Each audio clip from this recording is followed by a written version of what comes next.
தூங்கும் இளவரசர் என அழைக்கப்படும் சவுதி அரேபியாவின் இளவரசர் அல் வாலித் 20 ஆண்டுகளாக கோமாவில் இருந்து வந்த நிலையில் நேற்றைய தினம் காலமானார்.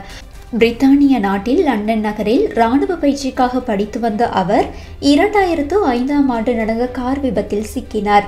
இதில் காயமடைந்த அவர் கோமா நிலைக்கு சென்றார். இந்நிலையில் 20 ஆண்டுகளாக கோமாவிலேயே இருந்த இளவரசர் சிகிச்சை பலனின்றி உயிரிழந்துள்ளார். அவருடைய மறைவை அல் வாலித்தின் தந்தையான இளவரசர் Khalid bin Dalal Al Saud உறுதி செய்துள்ளார். அவருடைய இறுதி சடங்குகள் இன்றைய தினம் இடம்பெற உள்ளன.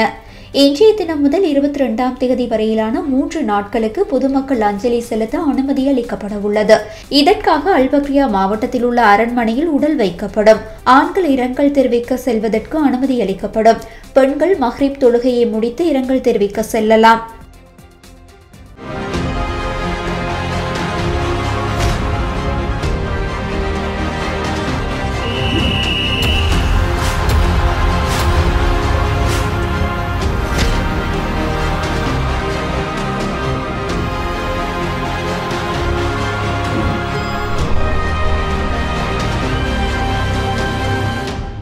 இவர் சவுதி அரேபியாவை கட்டமைத்த அரசர் அப்துல் அஜீஸின் கொள்ளுப்பேரனாவார். 1990ஆம் ஆண்டு ஏப்ரல் 18ஆம் தேதி பிறந்த அவருக்கு சில மாதங்களுக்கு முன்பே 36 வயது பிறந்திருந்தது.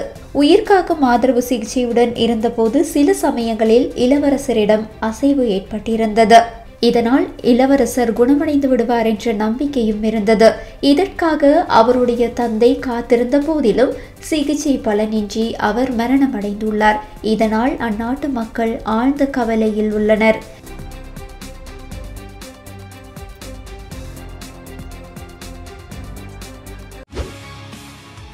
செய்திகளை உடனுக்குடன் தெரிந்து கொள்ள உடனே சப்ஸ்கிரைப் பண்ணுங்க.